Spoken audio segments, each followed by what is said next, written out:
Well, this is the night of the Auchentoshan. Here we are drinking Auchentoshan, coming off a nice little shoot, and here we are at the Wee Dram, enjoying what we like to do and doing what we like to enjoy. Indeed. Yeah. So the Auchentoshan, this is a, it's a bit of a surprise for me. I didn't expect it. You know, it's funny, now I'm drinking it. Sorry, I'm still sort of getting into it because I haven't had it yet. You're a little behind here. But I find that there's some sort of unique flavor going on there that I'm not sure I'm too familiar with. I think it's that Highland thing again, but I don't think it's quite that Highland angle. No. Definitely not a Highland thing in this one. It's, and I was mentioning earlier, what I like about this one is that there's no sherry.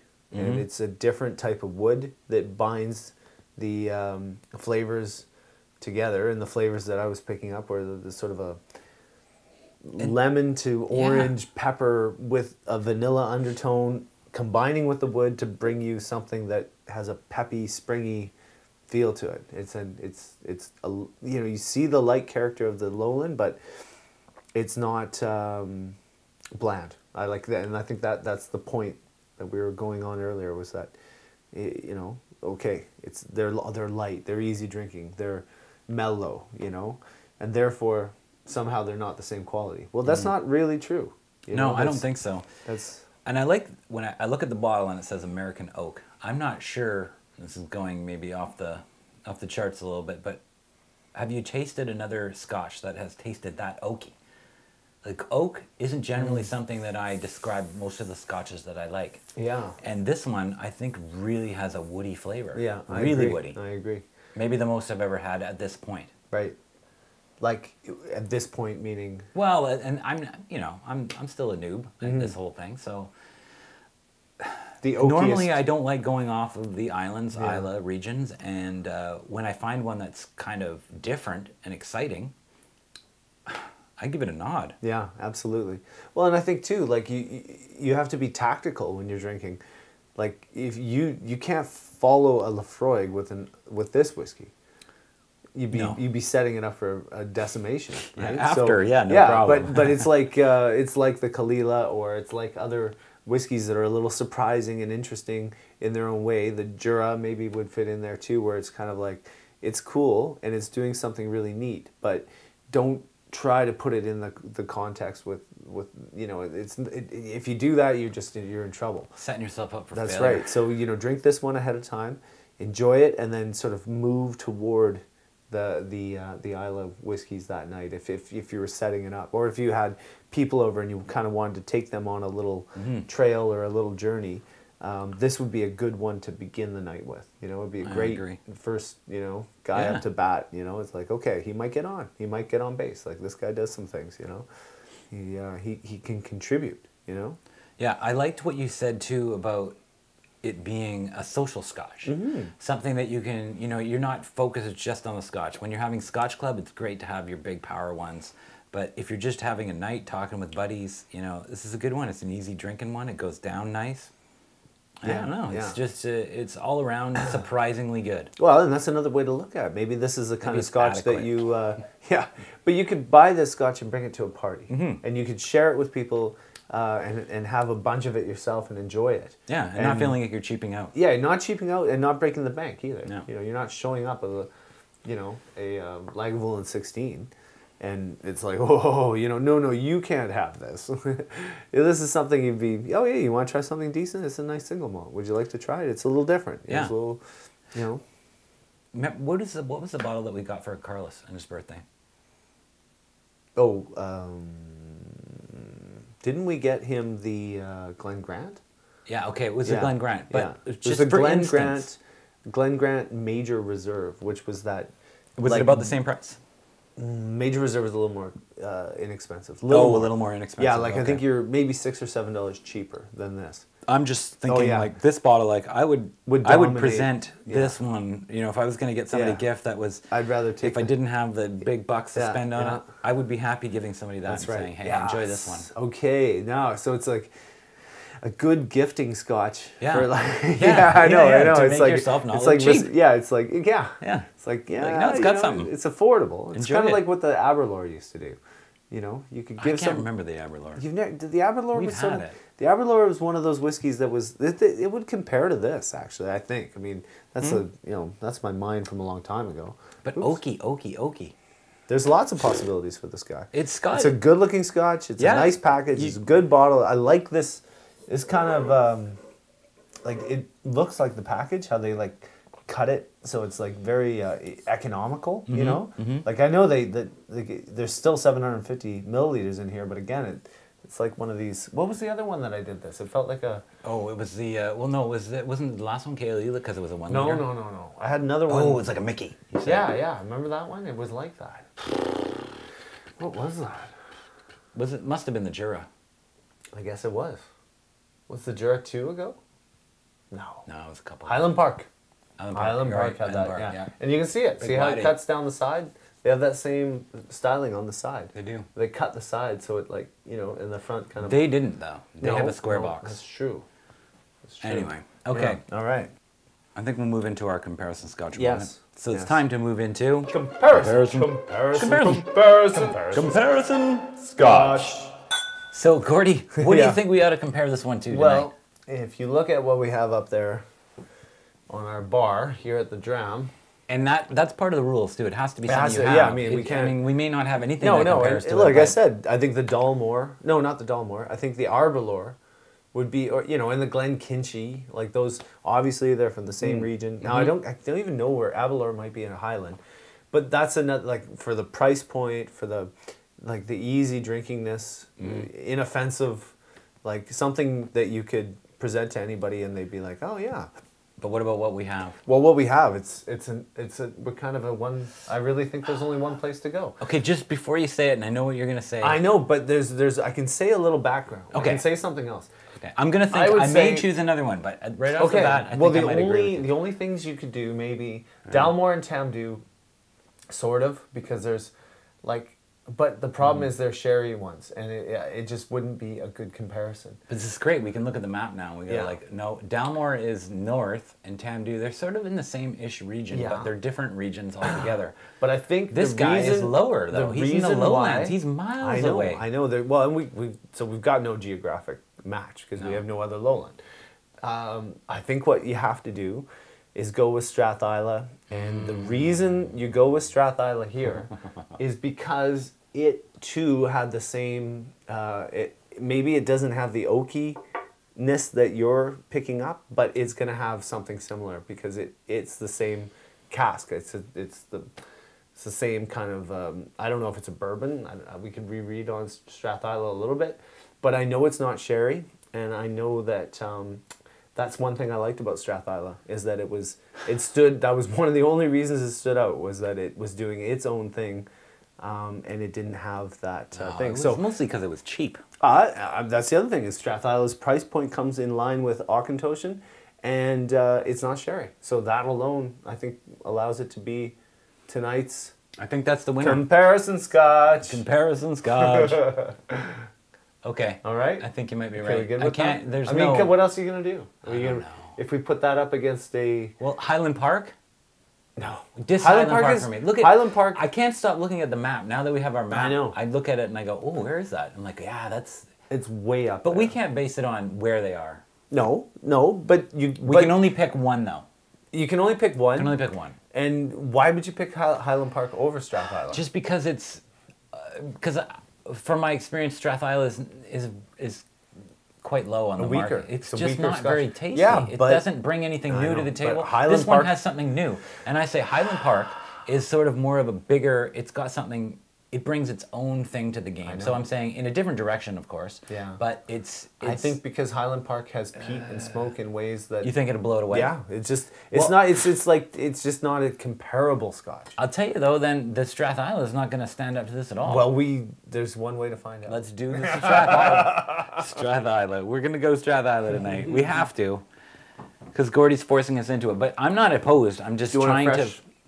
Want a fresh? Yeah, let's do that. Yeah.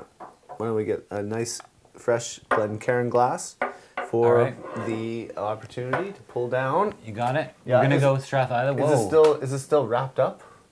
Oh, yeah. It has a little pretty pink package. Did we leave it in its... no, we didn't leave it in its thing. We threw it out. No. All right. There's enough in there for good tasting. Well, we got plenty. Plenty. No. All right. And we know we can buy these 2 bottles together for the price of a number of the bottles we have up there. So that's true. You know, like whatever. Isn't that crazy? Yeah. But this is great. I really look forward to this time. I know. Yeah. Okay. All right. Would you like to pour? You gonna pop and pour? Yeah, pop and pour. Let's see if we can get a good pop. Ooh. It's very bassy. Well, and then because goes back to the amount of space between you have the liquid down there, and you have all this open space, and so when you pull a cork, you get some really interesting tones going on. Oh, you do. Okay. Is that about right? Yeah, yeah, that's good. I think we're good. All right, here we go. Face off. It's sort of a sweet nose. It's simple though, you know. It does have a bit of a floral kick to it, no? Yeah, it does. But I remember this. Still earthy. Like, it's kind of a... Yeah. Okay. You know, it's a flat. Don't diss it before we taste it. I know, but I mean, come on. Flat. Do I get the peppy lemon pepper citrus that I got off the Auchentoshan? No. No. So what am I getting? Like you say, there's floral, kind of a... Very floral. Sweet, yeah, it's a sweetness But a vanilla kind of, bit more of a mature sweetness, like a matured... Yeah. Do you catch any wood? Do you sense anything there? I do, maybe a little bit. Maybe I do I sense a little wood. Yeah. Which actually, you know what? The more you get into it, the more it's like, it's not bad. Maybe it's going to stand up. Maybe this is going to do the job. Maybe. But what does that mean? It like just hang in there? Did well, they hang in there together? It's less expensive. Yeah, I think they're about the same. Are they exactly the same? Yeah, about $56, $55 Okay, they're right in the same ballpark. I think they're so it's got to be pretty within good. a few dollars, you know. So, but tip the hat to this one. The Auchentoshan is a little more expensive?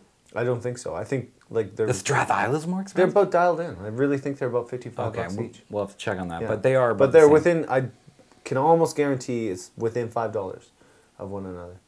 Okay, well, all right, let's do it.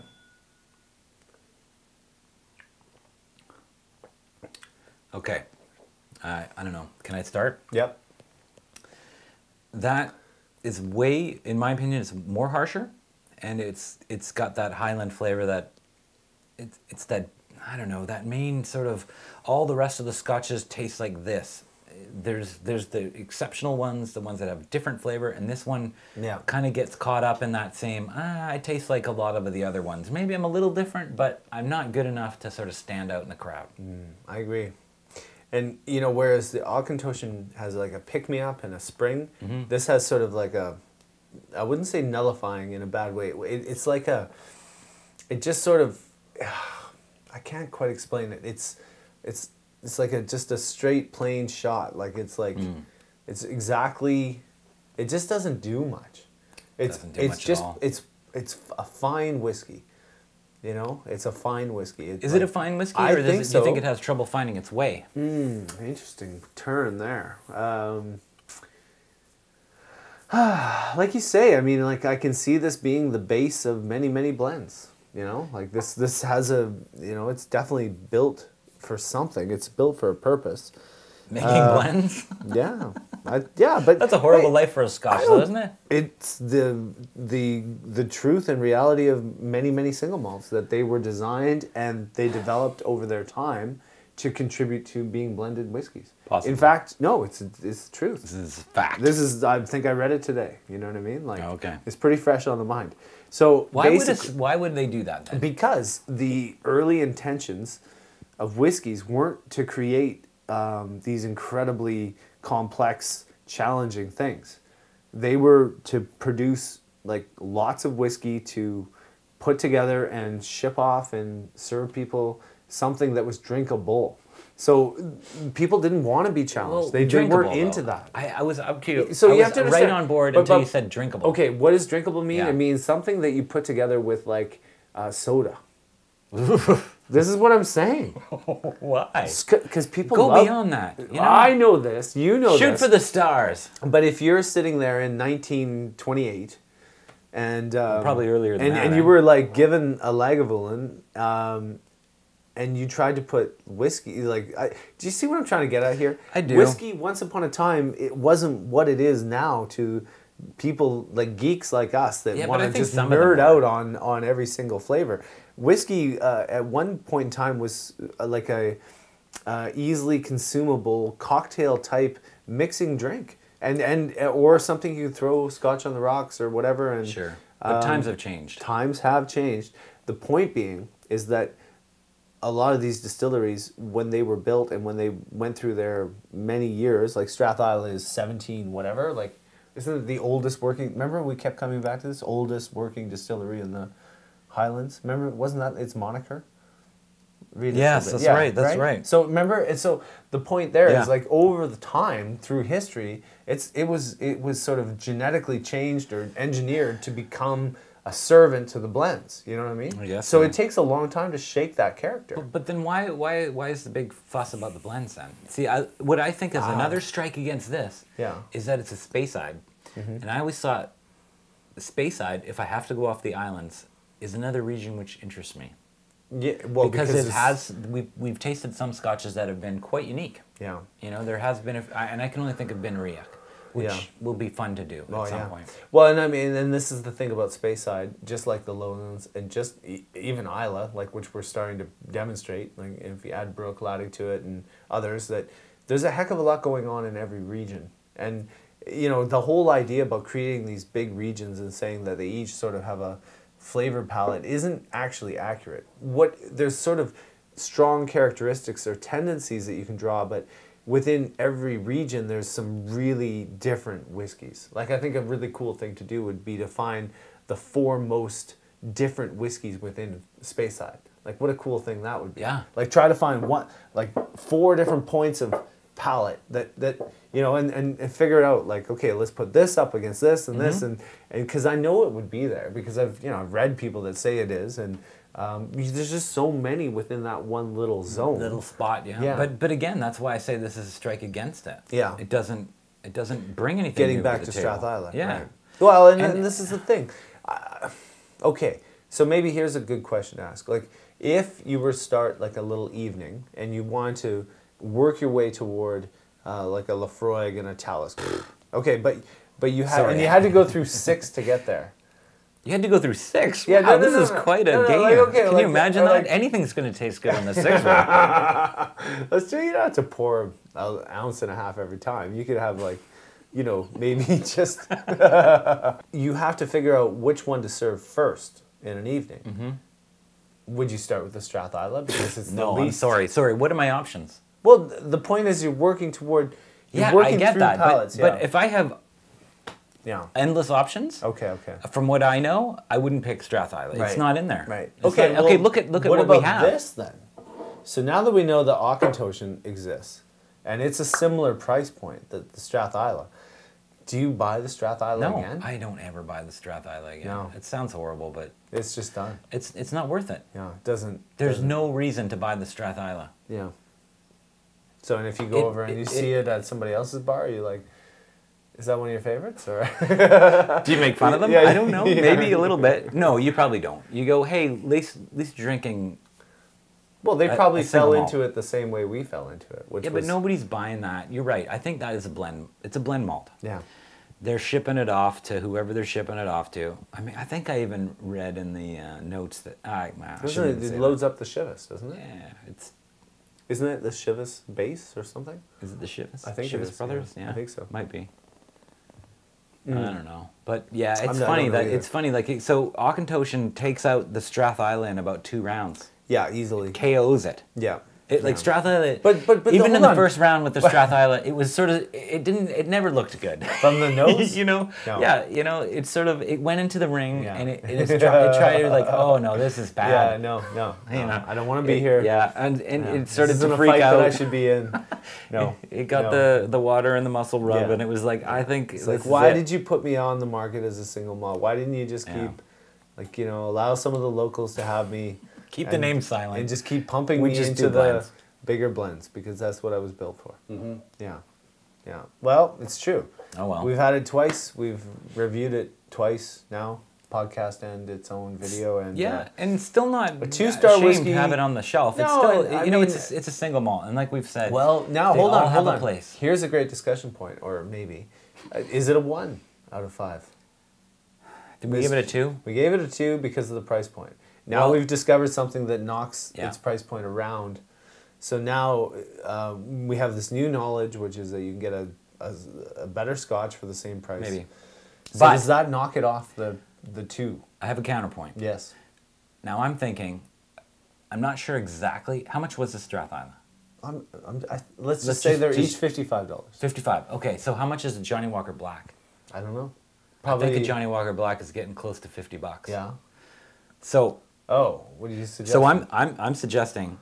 So if we haven't done a blend yet. Right. But when we do a blend, does it even stack up? So Strathisla is like it has at the back end of our bar holding off the blends. Yeah, right. Maybe like blends that put it up against Grants. Blends. No. Blends that are a comparable price. I know. To this, even above and beyond. Yeah. Like do you go over this like say Monkey Shoulder? Right. Right. Do we take? But Monkey Shoulder was more expensive. That's what I'm saying. Yeah. Would you rather buy this?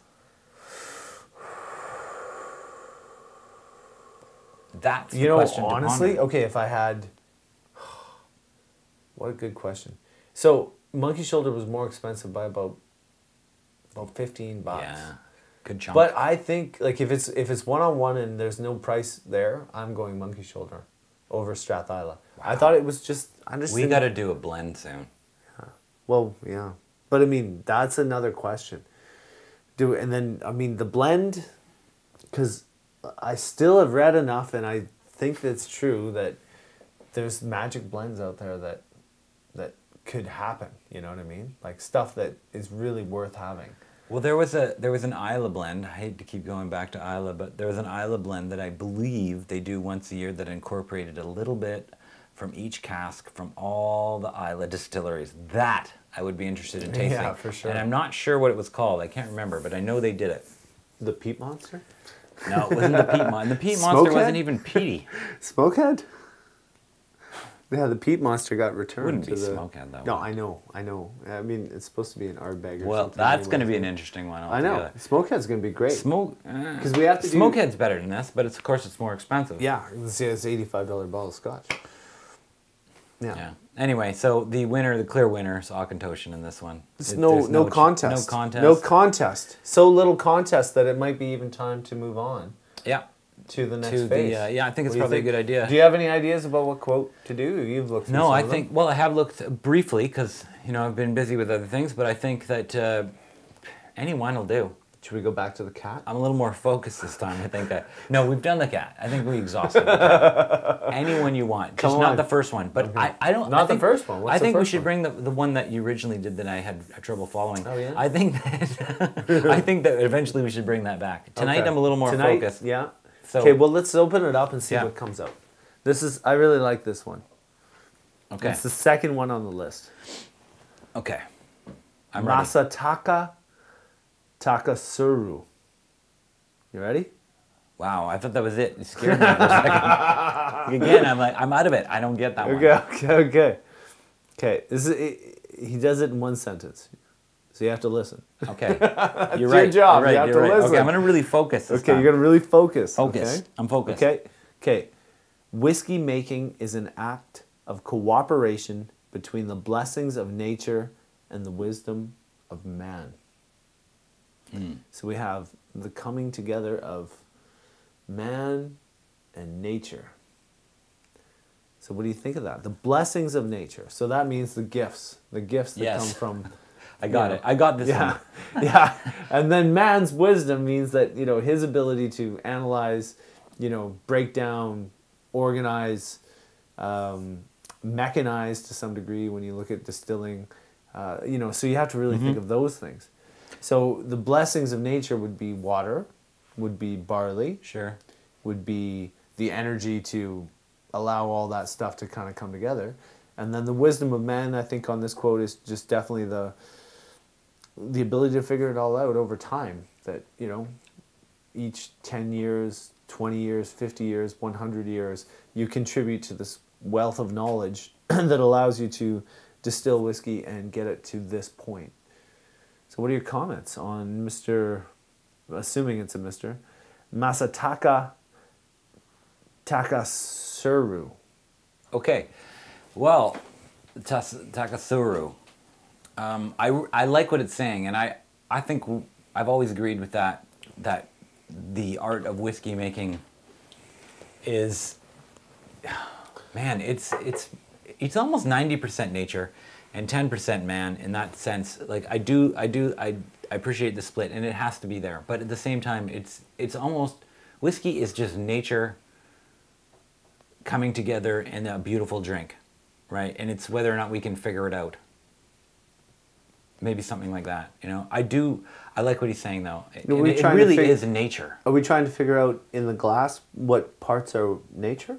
Is that what you mean, figuring it out, or? Well, yeah, I guess so. Like when you really pull out oak, you know, we're tasting trees. When you pull out peat, the ground, you know, you're tasting that dirt, that earth. Mm-hmm. You're tasting the oil from the earth. You're tasting all these flavors, and yes, it does take some science to put it all together to make it understandable and make it work, but it is just the nature. It's us being able to kind of figure out what works. Yeah, draw from the most simple elements to create the most complex of drinks, right? Like that's sort of the I think so too.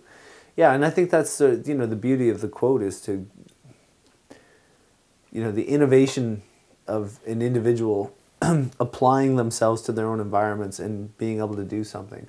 And that's what's cool about any artistic pursuit, or, you know, humans at their best, is sort of like seeing them operate within their environment and do something beautiful with it. You know, without, you know, what's the purpose of whiskey? Like, we don't need whiskey to live. Some might make an argument that you water of life, though. Right. No, I get that. And I totally understand that they stumbled upon something and it became something incredible. People like drinking, and whether or not they like being inebriated is a different discussion, but they certainly enjoyed the whiskey, and they got to that point. But I also think, like, it's like a metaphor for humanity operating in its most graceful way. You know, like that you've got a bobbling brook, and then you've got, like, you know, the barley that comes from the field, and then you figure out some way somehow to take that stuff and bring it into a process of distilling to come up with this. And then people realize, like, you know, this is harsh, it's hard to drink, like, we need to allow it to mature. So then they started to mess around with oak, and then they came up, you know, so the trees that were available in Europe, you know, they were able to cut these things and put them in, and then they took it to that next level where they're like, well, what more can I do with this, you know? You know, what more can I do with this room to make it better for us? What more can I, you know, do on my morning walk to allow myself to enjoy life just that much more? That's true. Some of those elements are just not going to come together naturally. Yeah. So, and all the words we use to describe our favorite scotches are naturally occurring in the earth, right? Yeah. Yeah, it drives you back to that. And that's why, again, it drives you back to maps and geography and place and imagining what Scotland is like, comparing it to what we have here in our own environment, and maybe drawing some comparisons, but also it gets you back to the idea that, like, well, what is going on in Scotland that allows this to happen? You know, what is it about Scotland? Right, and in that question right there, what you're saying, in my mind, which counteracts what I said earlier, I think that's where the intellect of man comes in. Yeah, I think it's the process that has been developed over hundreds of years to get to where we are now.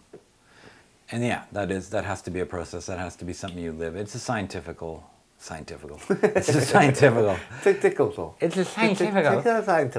It's a scientific approach to what's going to happen. You know, I mean, there's lots of science going on in those distilleries. Well, you keep coming back to science, but I mean, well, isn't it? Is it more art than science, though?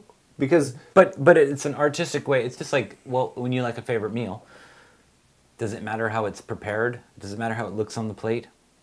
It does. It affects it a little bit, right? It totally does. But it's the thing on a whole. It's like all these. Just I need a little bit of this flavor, a little bit of this flavor, a little bit of this flavor. Is that science, though? Yeah, isn't it? Well, what about putting together a palette of colors for an oil painting? Well, science and art are very closely related. Same with music. Right. I know form, function. Yeah. But there is that moment of like, it takes that one person to say, it's been in there long enough, time to move it to the next thing, and that... Well, yeah, but isn't that science? Because they're like, I got my timer on. I know that if I go longer than 5 minutes or, that 5 goes months... to show that science and art need to work hand in hand to come up with the best, possible solution, right? You can't just freestyle all the time and just go off. But it's an artistic form of science. And that's it. And then I think if you were to...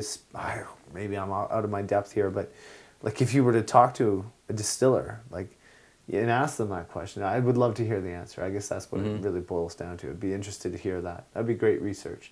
It's just to sit there and get each of the great master distillers to ponder on, to what degree is it science and to what degree is it art, and please tell us what you've learned, because you know what I mean? Oh, master. I want to know. Well, I'd like to know. Well, and this is why, and I have tasted them before, but I'd like to really do a good solid study on going out to the Japanese one or the Indian one. How do those stack up? Totally. And I'd really like to have an open mind, or a Surrey one, up the sure. road here. Yeah. Well, I mean, I've tasted it. I didn't like it very much the first time I had it, but from what I've been told, it actually is better once the bottle is open a bit. And then there's a Surrey Scotch. There's this, from the Central City Brewing. A Surrey Scotch or Surrey whiskey? Excuse me, a Surrey whiskey. Yeah. You can't have a Scotch. Can't have a Scotch here in British Columbia. Yeah, but they do in Japan. They don't call it Scotch. Yeah, they do. No, they don't. They might call it single malt. I'm sure it said that on that. Is it Nikita? Or, cannot say Scotch, though. Think about that. Nikita. Wasn't that a song from the 80s? I think that was Elton John. TV Didn't show you sing that one? There was one about Nikita. Sort of the Cold War and a wall. It's Nikita. It's something like that, though. But we're going to try that one. Okay. At some point, and we're going to see how. What about Satori? So it's just what's Santori? Well, isn't that the big one? Isn't that beer? Sapporo? But no, there's Santori, I think. It's like I see that. Maybe that's it. And that's not even that expensive, actually. No, but worth.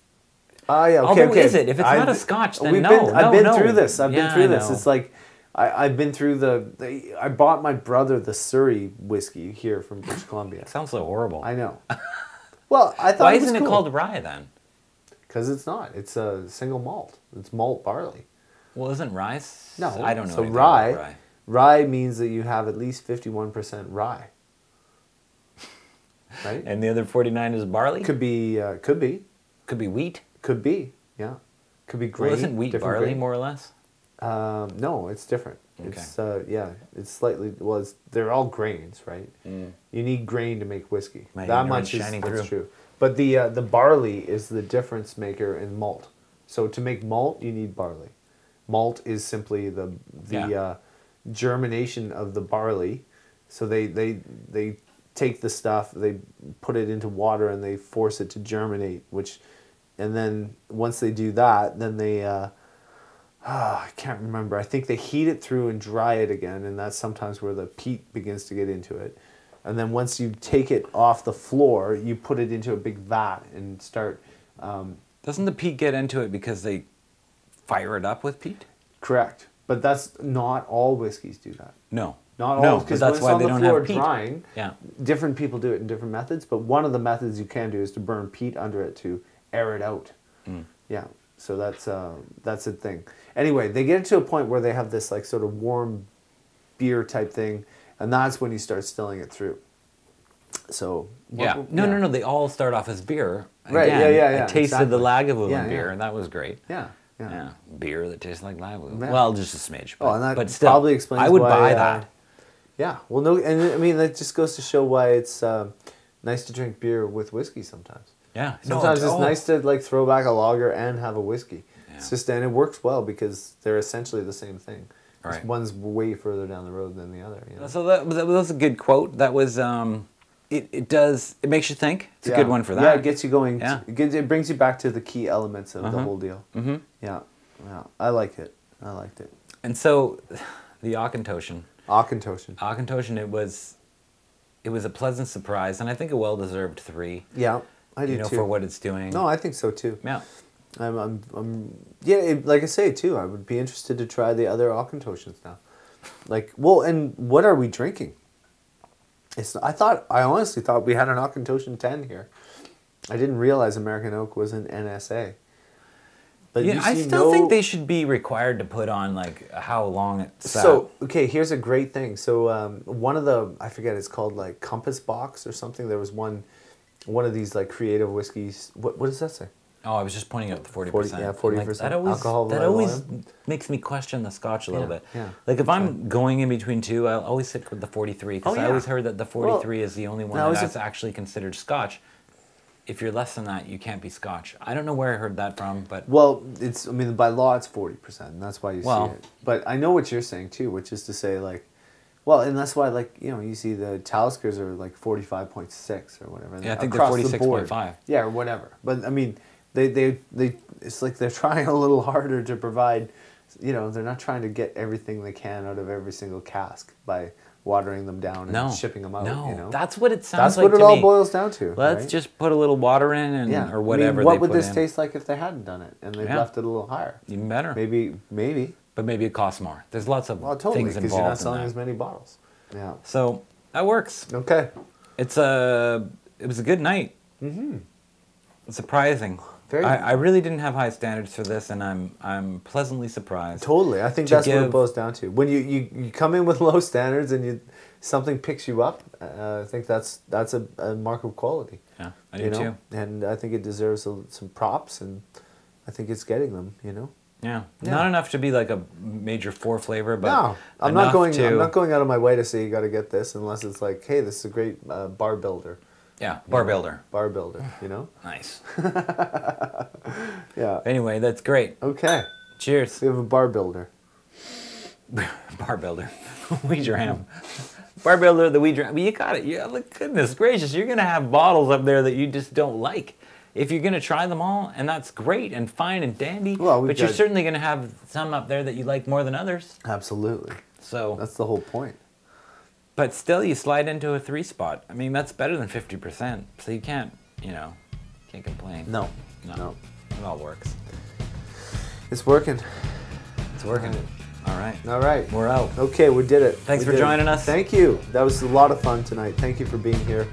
We'll look forward to seeing you back here in the future. Wee Dram. Wee Dram. Before we start talking about it, let's just do our thing. So it's getting close to that time of the evening. We said that too. Comparison Scotch. That was horrible. Let's try it again.